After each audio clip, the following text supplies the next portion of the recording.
तब उनको शंका तो उसी समय हो गई थी जब वो बोले थे कि दूब ही खाते हो तो रास्ता दे दो। तब उन्होंने कहा मैं तो आपके लिए पकवान बना करके लाई।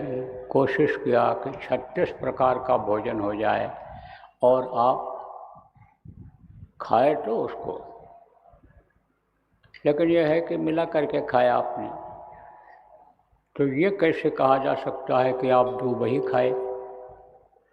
ये आपने कैसे कहा? ये शंका बन गई। शंका का कृपया समाधान कर दीजिए। देखो, शंका जब हो जाए किसी को तब उसका समाधान कर लेना चाहिए। आजकल देखो घरों में झगड़ा झंझट बहुत कुछ शंका से ही हो जाता है। अब आप ये समझ लो कि गृहस्थी की गाड़ी कौन चलाता है? पति और पत्नी। लेकिन अगर शंका हो गई किसी बात पर पति को या पत्नी को, तो फिर वो गृहस्थी की गाड़ी लड़खड़ा जाती है। वो पटरी से उतर करके नीचे गिर जाती है। फिर तनिक तनिक बात में शंका होने लगती है और फिर टेंशन पैदा हो जाता है। फिर दहेज के मुकदमे और समझो आपके तलाक के मुकदमे और घर छोड़ करके भगना, ये सब शुरू हो जाता है। शंका नहीं करनी चाहिए। शंका नाश करता है, विनाश करता है शंका। तो शंका हो गई थी। कहा महाराज आपने भोजन खाया, कल भी खाया और आज भी खाया, और फिर आज यही कह रहे हो कि जो यही कहना दूब के अलावा और कल दूब खाएँ, दूब ही खाते रहे हों, खाए हों, तो हमको रास्ता दे दो। यह हमारे समझ में नहीं आया। तब उन्होंने कहा देख बच्ची, मैं तेरा भोजन तेरे प्रेम में खा लिया, लेकिन उसमें भी हमको दूब का ही स्वाद मिला, क्योंकि मैं उसको दूब ही समझ करके खाया है। मैं स्वाद के लिए नहीं खाया, पेट भरने के लिए खाया। क्योंकि कोई भी साधना पूजा करनी हो, कुछ भी करना हो, तो शरीर से ही करना होता है और शरीर को चलाना जरूरी होता है। इसलिए पेट में जब कुछ पड़ता है तभी अन्य अंग काम करते हैं। तो मैं तो तब भी दूब ही खाया। दुर्वासा ऋषि थे, बहुत क्रोधी थे। अब आप ये समझ लो कि काल तो कहता है कि जहाँ क्रोध रहता है तहाँ मैं मौजूद रहता हूँ, एक सेकंड के लिए नहीं हटता हूँ। और फिर मेरा काम ही यही है कि क्रोधी के क्रोध को ही नहीं, क्रोधी को भी खत्म करने का हमारा काम होता है। माध्यम तो बनता है, बगैर माध्यम के काम नहीं होता है। देखो, प्राण कौन हरता है? प्राण यही काल निकालता है, निकलवाता है अपने दूतों से, क्योंकि उसी के बनाए हुए जीव हैं ये, और जीवात्मा को वही निकालता है। एक जगह से निकाला, दूसरे जगह डाल दिया। कर्मों का हिसाब होता है यमराज के पास, और वहीं से अन्य बट जाता है कि तुम इनको नरकों में ले जाओ, इनको 84 में भेज दो, इनको मारो, काटो, इनको सजा दो।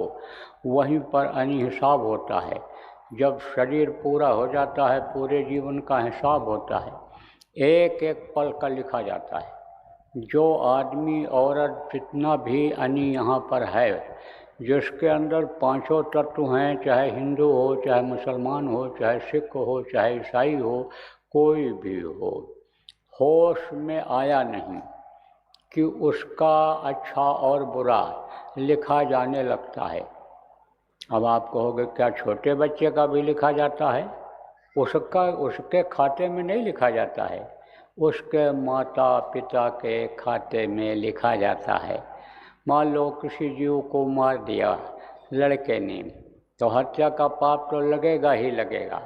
अब यह मक्खी मच्छर और ये अगर मार दिए जाते हैं तो इनका पाप हल्का लगता है, तो रोटी खिला देने, पानी पिला देने से उस पाप का क्षमा हो जाता है। लेकिन आदमी को मार दिया तो आदमी मारने का पाप का क्षमा नहीं होता है।